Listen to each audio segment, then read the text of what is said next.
નમસ્કાર, વીટીવી ગુજરાતી.com પર તમારું સ્વાગત છે અને હું છું કરણ. છેલ્લા લગભગ 10 થી 15 દિવસની અંદર અમરેલીમાં કંઈક થઈ ચુક્યું છે. એટલે કે રાજકારણની દ્રષ્ટિએ જો માનીએ ને તો રાજકારણમાં ખળભળાટ મચી ચુક્યો છે. એક બાજુ ભાજપ છે તો બીજી બાજુ કોંગ્રેસ અને આમ આદમી પાર્ટી છે. એક છોકરી જે પાટીદારની દીકરી છે જેનું નામ પાયલ છે. આ ઘટના તો જોકે તમને ખબર હશે, પરંતુ ગઈકાલે જે થયું એ અલગ હતું.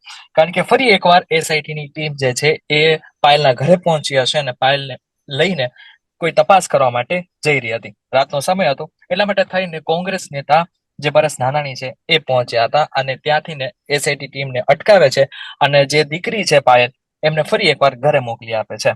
આ બધી ચર્ચાઓ બાદ હવે લાગી રહ્યું છે કે ફરી એકવાર કોઈ નવી તિખારી સર્જાણી છે. આ બધી ચર્ચા કરવા માટે અત્યારે આપણી સાથે જગદીશ મહેતા સર જોડાઈ ચુક્યા છે. જગદીશભાઈ, વીટીવી ગુજરાતી.com પર તમારું સ્વાગત છે. સૌથી પહેલા જી સીધો પ્રશ્ન તમને પૂછી લઈશ કે લાગી રહ્યું છે કે ના તો પોલીસને પડી છે પાયલની, ના તંત્રને કઈ પડી છે, ન તો સરકારને પડી છે. શું કરવા માંગે છે ઇન શોર્ટ? જુઓ, દરેકને એટલે કે સરકારને એની ચામડી બચાવવી છે. કોંગ્રેસને અસ્તિત્વનો જંગ હતો એમાં સંજીવની મળી છે. ખોડલધામથી માંડીને બાકી બધી જે ભારતીય જનતા પાર્ટીની ફેવરની સંસ્થાઓ છે એને પણ આમાં રાજકારણની બૂ આવી રહી છે. કારણ કે જેની બેન ઠુમ્મરે પહેલેથી છેલ્લે સુધી બેનને એટલે પાયલબેનને સપોર્ટ આપ્યો છે. સરકાર ભીહમાં છે કે પોલીસ સામે જો એક્શન લેશું તો પોલીસ વટાણા વેરી નાખે તો ઓર બરાબર. મુશ્કેલીમાં મુકાઈ જાય એમ છીએ. એટલે ચારે કોરથી બધા જ ભીહમાં મુકાઈ ગયા છે. એટલે કે સરકાર પક્ષે તો એ બેકફૂટ ઉપર છે, વિપક્ષ પ્રત્યે કોંગ્રેસ જે છે એ ફ્રન્ટ ફૂટ ઉપર લડી રહી છે. જી, બરાબર. પહેલી વાત તો ઈ.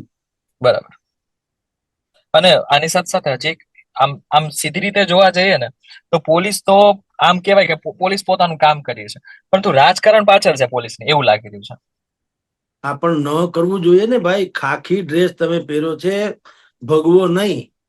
બરાબર. તમે પટ્ટો ભારતીય જનતા પાર્ટીનો નથી. તમે શપથ લીધા ત્યારે બંધારણના શપથ લીધા છે કે હમ. હું નિષ્પક્ષ રીતે કાર્યવાહી કરીશ.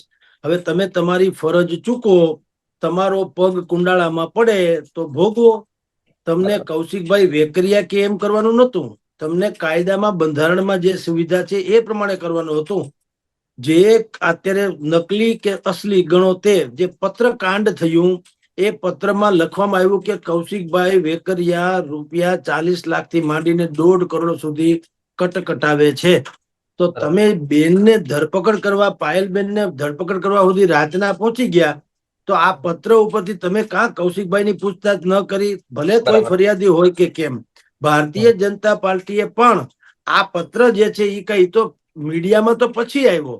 પેલા પત્ર લખવાની પ્રેરણા કોઈએ આપી, મહામંથન થયું, પછી એનો ડ્રાફ્ટિંગ થયું, ડ્રાફ્ટિંગ થયા પછી એનું કમ્પોઝ કરવામાં આવ્યું, જેમાં પાયલબેન જે છે એને યસ. કમ્પોઝ કર્યું એ વાત બહાર આવી. પછી એ ડ્રાફ્ટિંગ પાછું અમુક જગ્યાએ જ્યાં પણ આ મસલત કરવામાં આવી હતી ત્યાં એ ડ્રાફ્ટિંગ બતાવવામાં આવ્યું. બતાવવામાં આવ્યા પછી ભારતીય જનતા પાર્ટીના શીર્ષ નેતા જેને કહી શકાય, નારણભાઈ કાછડિયા, અમરેલી હમ. પંથકને લાગે વળગે ત્યાં હમ. સુધી હમ. એને મોકલવામાં આવ્યું.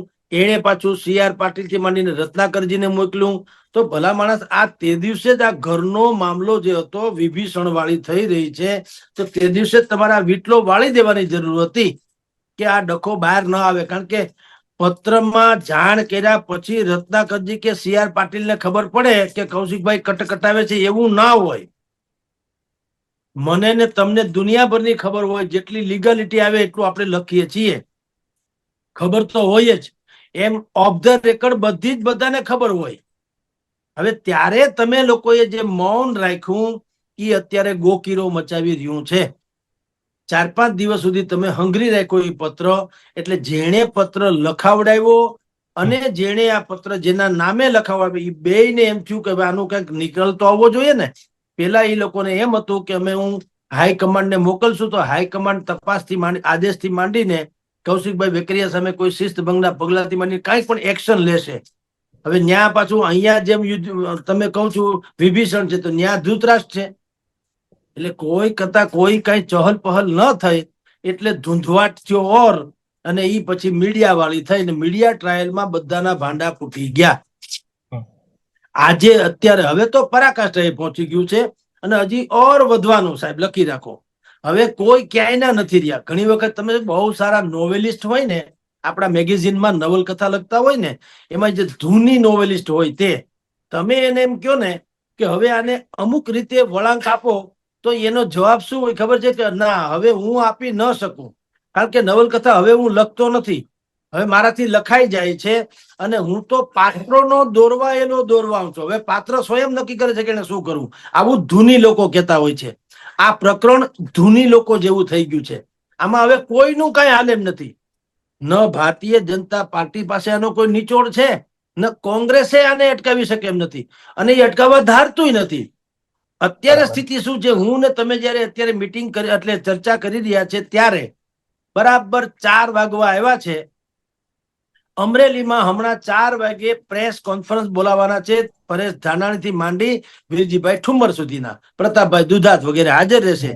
પેલા તો પ્રેસ કોન્ફરન્સ બોલાવશે, અને પ્રેસ કોન્ફરન્સમાં પોતાનો મત વ્યક્ત કરશે કે સરકાર કેટલી નિકમ્મી છે. તો ઓબ્વિયસલી કોંગ્રેસના છે, એટલે ભાજપ ઉપર માથલા ધોવાના. હમ. પ્રેસ કોન્ફરન્સ કર્યા પછી ત્યાં જીવરાજ મહેતા ચોક છે, જેનું જૂનું નામ હતું રાજકમલ ચોક. યસ. એ રાજકમલ ચોકમાં ડેરા તંબુ તણાઈ ગયા છે. આ બધા અહીંથી વાસ્તે ગાસ્તે ન્યા જવાના. ન્યા જઈ અને ભાષણ કુષણ કરશે. રાતના 6 વાગ્યાથી 8:30 વાગ્યા સુધીનો કાર્યક્રમ છે. એ 6 બરાબર. થી 8:30 સુધી, પછી 9 થાય, 10 થાય, તો પછી જેવો માહોલ એના જેવી વાત છે. પણ હમ. ત્યાં બગડા છઠ્ઠી બોલવાની ભાષણમાં, કારણ કે બધા ગોફણિયા ઘા જ મારવાના છે. કોંગ્રેસ શું કામ ચૂકે? હવે એ થશે.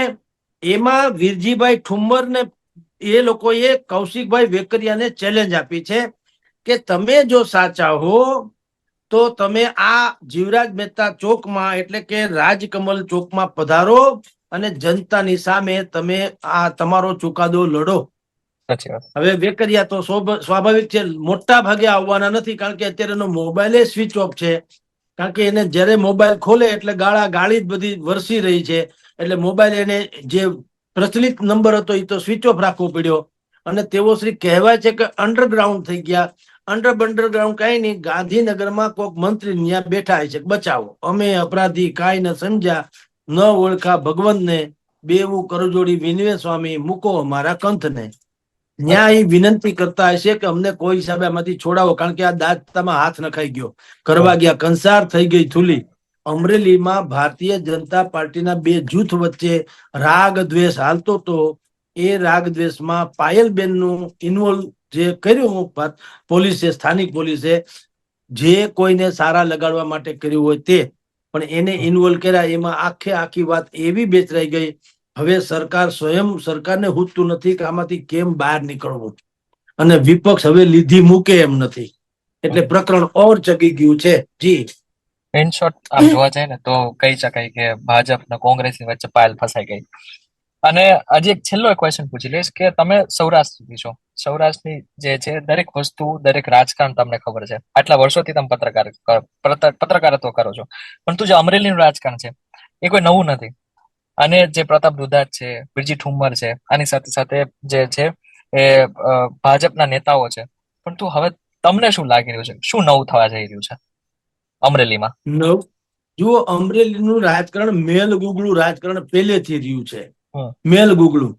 મન મેલા તન ઉજળા, બગલા કપટી અંગ, એથી તો કાગા ભલા, જેના તન મન એક જ રંગ. વાહ. કોઈનું ડિસિઝન છે ને ક્લિયર નથી.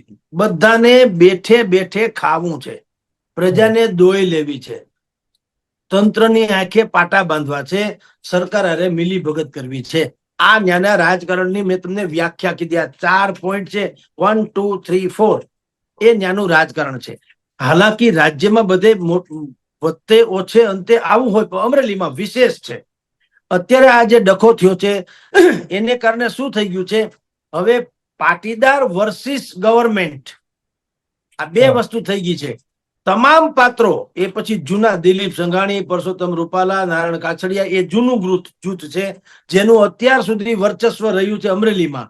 અને કૌશિક સુતરિયાથી માંડી, વેકરિયાથી માંડીને હવે બધા જે છે એ નવીનઢિયા છે, એટલે કે હમણાં ધારાસભ્ય અને સંસદ સભ્યો થયા છે. પણ બ્યુરોક્રસી તો બુદ્ધિશાળી હોય છે. કે હાથ મેં લાઠી ઉસકે હમ, જે તલમાં તેલ હોય એનું વહીવટી તંત્ર થાય. બરાબર છે. પૂર્વને કોઈ માને નહીં, અભૂતપૂર્વને જ માને અને કા વર્તમાનને માને. આ બે બ્યુરોક્રસી જે છે, એટલે કે જે વહીવટી તંત્ર જેને કહેવાય, અથવા તો જેને અવસરવાદીઓ કહેવાય છે, એ અવસરવાદી અવસરવાદી હોય છે. અત્યારે કોના કુકડે હવાર થાય છે? તો કે ભાઈ કૌશિકભાઈ સુતરિયાના. તો કૌશિકભાઈ જિંદાબાદ, વાત થઈ ગઈ પૂરી. નારાયણભાઈ નું કઈ ન આવે, પરસોત્તમ રૂપાલાનું ન આવે, દિલીપ સંઘાણીનું ન આવે. કારણ કે એ ભલે ઇફકોના ડિરેક્ટર રહ્યા, કે પરસોત્તમ રૂપાલા એક્સ મિનિસ્ટર કેન્દ્રના રહ્યા, કે નારાયણભાઈ કાછડિયા એક્સ મિનિસ્ટર રહ્યા, પણ એ રહ્યા હતા અને છે, એ બે વચ્ચે ફેર. અત્યારે જે છે, જે લોકો વર્તમાનમાં એને કુકડે હવાર થાય એમ છે, એટલે અત્યારે બધા એને આગતા સાગતા કરે વહીવટી તંત્ર.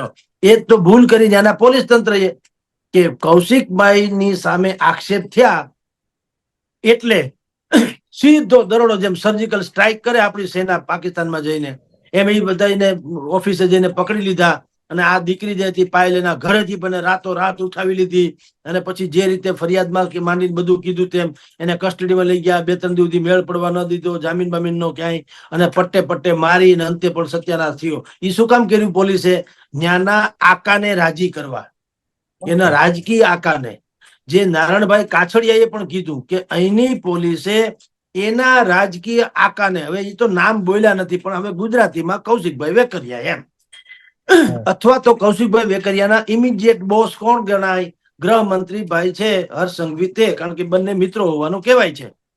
તો હવે હર્ષ સંઘવીને કે ભાઈ કૌશિકભાઈ વેકરિયાને રાજી કરવા પોલીસે અતિક્રમણ કર્યું તો ભોગવે. હવે અત્યારે જુઓ, ગબી જેવા ડાચા થઈ ગયા છે, ક્યાંય જવા જેવું છે નહીં. હવે કરવું હું? ને ઓલા ધબધબાટી બોલાવે છે વિપક્ષ વાળા તો, અને એ ફાડી ખાવાના, કારણ કે એના હાથમાં તો વર્ષો પછી રામબાણ આવી ગયું. એટલે એ તો હવે જેના માથે હાથ, ઓલા ભસ્માસુર જેવું કરશે, જેની માથે હાથ મૂકશે એ ભસ્મ થઈ જશે. એમાં પાયલબેન નો મુદ્દો એની પાસે આવી ગયો. ભારતીય જનતા પાર્ટી પાસે કોઈ મુદ્દો રહ્યો નહીં, બચાવની પણ ઓલામાં નથી. એને ભૂતકાળમાં બચવા માટે તેને ખોડલધામને આગળ કર્યું હતું. ખોડલધામ વાળા ત્યાં ગયા તો ઘોઘો ગયા, ડેલે હાથ દઈને પાછા આવ્યા, કારણ કે એનો કઈ મેળ પડ્યો નહીં. એટલે અત્યારે પરિસ્થિતિ બહુ ડેન્જર છે ને ધીરે ધીરે વધતું જાય છે. મોરબીમાં થયું, રામ જે પટ્ટાબાજી ત્યાં ભાઈએ કરી, આપણે ગોપાલ ઇટાલિયાએ, એવી જ પટ્ટાબાજી અહીંયા રાજકોટમાં થઈ, મોરબીમાં થઈ. હવે સંભવ છે કે બીજે ક્યાંક નેતા પણ આવું કરી શકે, અથવા તો વિરોધ વકરી શકે.